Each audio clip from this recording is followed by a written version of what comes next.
अफगानिस्तान में तालिबान का कब्जा हो चुका है। अफगानिस्तान की सेना ने तालिबान के सामने हथियार डाल दिए और राष्ट्रपति अशरफ गनी देश छोड़कर भाग निकले।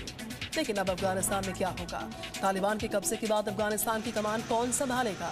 इस सवाल के जवाब में जो नाम सामने आ रहे हैं वो है तालिबान की बड़ी नेता मुल्ला बरादर का, जो आज 20 साल के बाद अफगानिस्तान पहुंचा। माना जा रहा है कि मुल्ला बरादर ही अफगानिस्तान का अगला राष्ट्रपति होगा।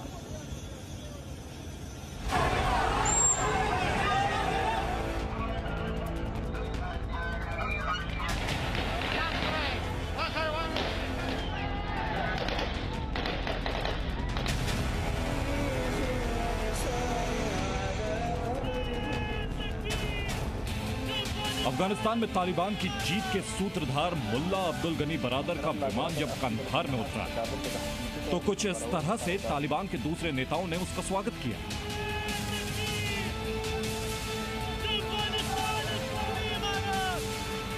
बीस साल बाद तालिबान के सह संस्थापक और अपने बड़े नेता को अफगानिस्तान की जमीन पर देखकर तालिबानियों का जोश हाई था।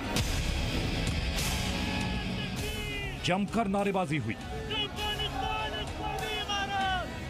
एक विजेता की तरह मुल्ला बरादर का स्वागत किया गया। बरादर की अफगानिस्तान में वापसी के बाद अब तालिबान आगे की रणनीति बनाएगा।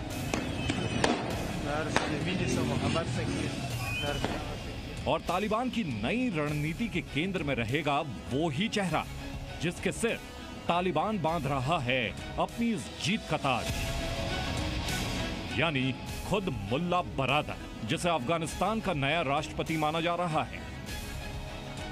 तालिबान का सबसे बड़ा चेहरा मौलाना अब्दुल गनी बरादर अफगानिस्तान लौट आया है। अफगानिस्तान और पूरी दुनिया में अब इस बात की चर्चा है कि बरादर अफगानिस्तान का नया राष्ट्रपति बन सकता है।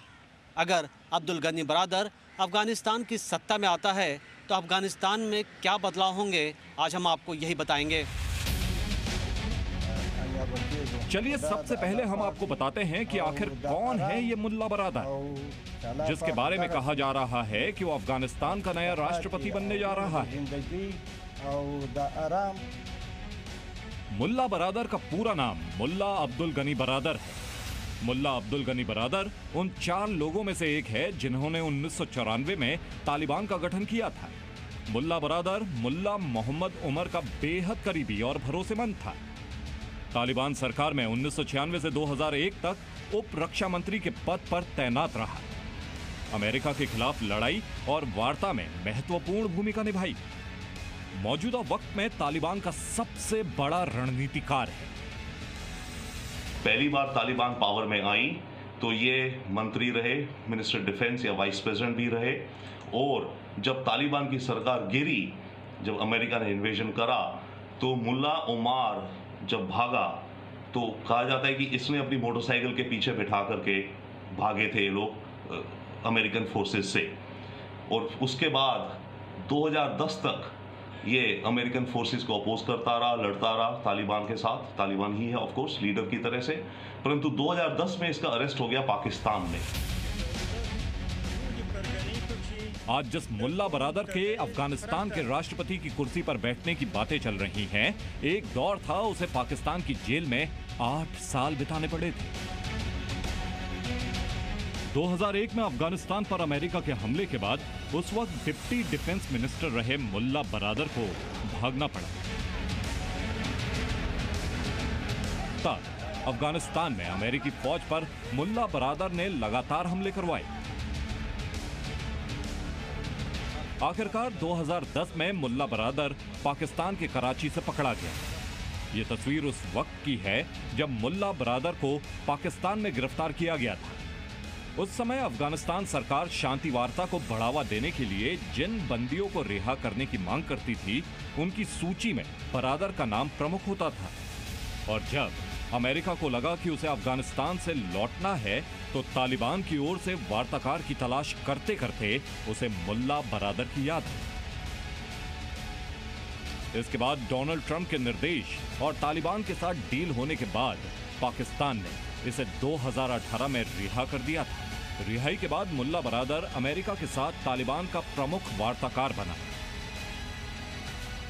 तालिबान के अंदर मुल्ला बिरादर की ताकत को आप इस तरीके से समझ सकते हैं कि चाहे अमेरिका हो या फिर चीन या फिर दुनिया का कोई दूसरा देश, जब भी तालिबान को बड़े फैसले लेने होते हैं उस बातचीत की अगुवाई मुल्ला बिरादर ही करता है। मुल्ला बिरादर के दुनिया के कई देशों के नेताओं के साथ अच्छे संबंध हैं। मुल्ला बिरादर के कद को समझने के लिए इन दो तस्वीरों को भी देखिए। पहली तस्वीर अमेरिका और तालिबान के बीच हुई वार्ता की है, जहां आपको मुल्ला बिरादर अमेरिका के पूर्व विदेश मंत्री माइक पॉम्पियो के साथ नजर आ रहा है।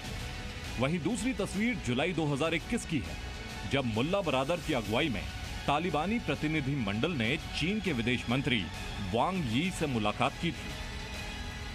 यानी तालिबान के सबसे बड़े फैसलों में मुल्ला बिरादर महत्वपूर्ण भूमिका निभाता है और यही वजह है अफगानिस्तान में तालिबान की वापसी के बाद मुल्ला बिरादर नए राष्ट्रपति की कुर्सी का सबसे बड़ा दावेदार है।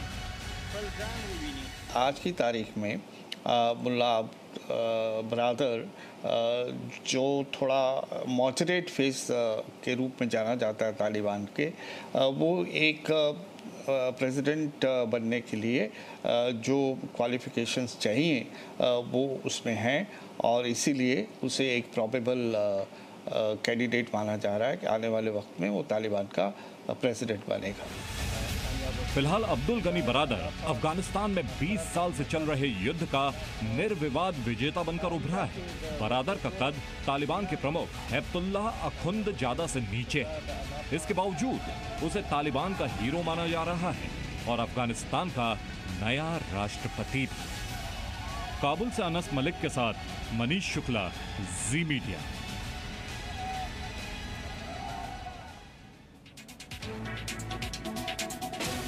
चलिए अब आपको हम बताते हैं कि मुल्ला बिरादर कैसे तालिबान का इतना बड़ा नेता बन गया कि आज उसको राष्ट्रपति पद की रेस में सबसे आगे कहा जा रहा है। मुल्ला बिरादर के ऊंचे कद की सबसे बड़ी वजह उसके तालिबान के संस्थापक मुल्ला उमर का बेहद करीबी होना था।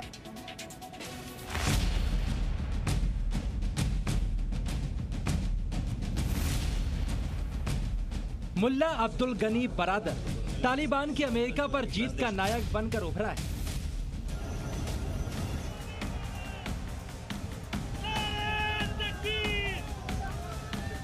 लेकिन तालिबान के टॉप नेता बनने के लिए मुल्ला बिरादर ने लंबा सफर तय किया,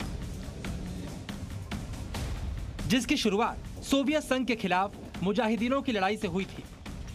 80 के दशक में जब सोवियत संघ ने अफगानिस्तान पर हमला किया तो 12 साल की उम्र का अब्दुल गनी बिरादर मुजाहिदीनों के साथ शामिल हो गया।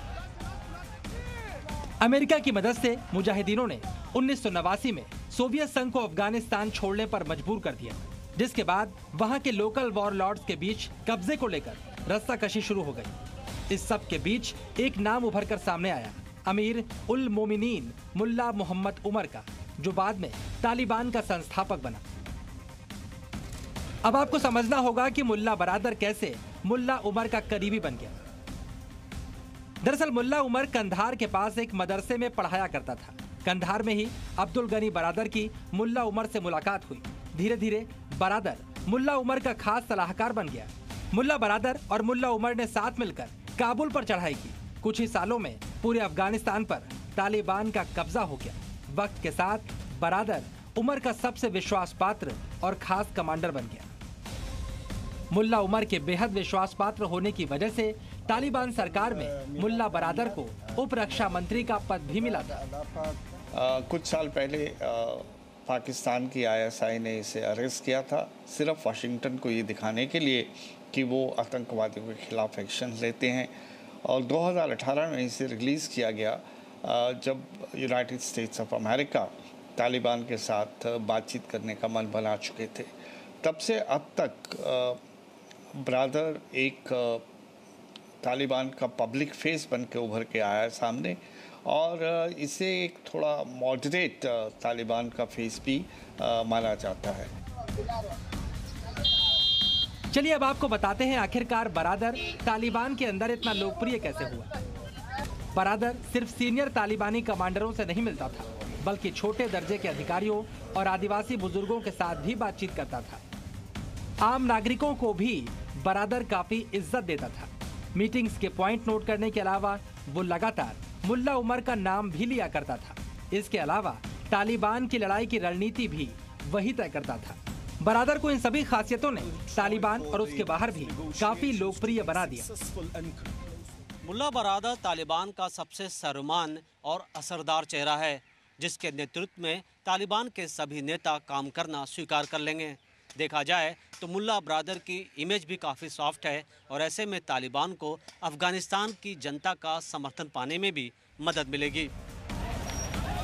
अब सवाल ये भी उठता है कि अब बरादर के नेतृत्व में तालिबान बदलेगा, जिसके संकेत फिलहाल तालिबान दुनिया को देने की कोशिश कर रहा है। We are assuring the safety of all those who have worked with the United States and allied forces, whether as interpreters or any other field that they have worked with them. As for their talents and their skills, we do not want them to leave the country. We want them to serve their own homeland. वैसे तालिबान ने यह भी कहा है उसकी मूल विचारधारा नहीं बदलेगी। ऐसे में बरादर के नेतृत्व में तालिबान से बहुत ज्यादा उम्मीदें बेईमानी ही लगती है। लेकिन अगर बरादर ऐसा करने में कामयाब रहता है तो अफगानिस्तान की तस्वीर पिछले तालिबान राज से बदली हुई भी हो सकती है। तालिबान एक सिंगल ऑर्गेनाइजेशन नहीं है कि जिसमें टोटल डिसिप्लिन है। इनके जितने भी जिहादी हैं ये वो तो हर एक अपने को चौधरी समझते हैं। वो तो गन लेके चल रहे हैं। उनको जहां मौका मिले वो अपनी दादागिरी मार देंगे। अपने विचार से वो दुनिया चलाना चाहते हैं। तो तालिबान इस बार आएगा, अगर के आ गया तो इसका कुछ हद तक उतना हार्ड लाइन शायद नहीं रहेगा, या इनका शुरू में प्रयास होगा कि ज़्यादा हार्ड लाइन ना दिखाए अपना मुक्ता दुनिया को। तो अभी के लिए तो यही प्रोजेक्शन दिखती है। कुल मिलाकर अभी ये तय नहीं क्या मुल्ला बरादर को अफगानिस्तान के नए राष्ट्रपति की कुर्सी मिलने वाली है। लेकिन अगर ऐसा होता है तो भारत की निगाहें भी मुल्ला बरादर के काम करने के तरीके पर टिकी रहेंगी। मनीष शुक्ला के साथ bureau report, ji media. Presenting B News app, available on Google Play and App Store. Download it now.